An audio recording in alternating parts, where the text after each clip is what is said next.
कवन भैया रोई रोई धरिया गिरवले कवन जी जाना हंसी हंसी हाथवा बढ़वले कवन जी जाना हंसी हंसी हाथवा बढ़वले कवन जी जाना।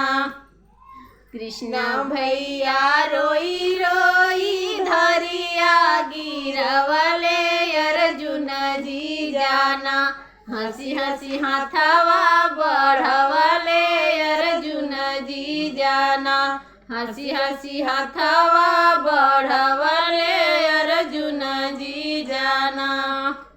कवन भैया रोई रोई धरिया गिरवले कवन जी जाना हंसी हंसी हाथवा बढ़वले कवन जी जाना हंसी हंसी हाथवा बढ़वले कवन जी जाना।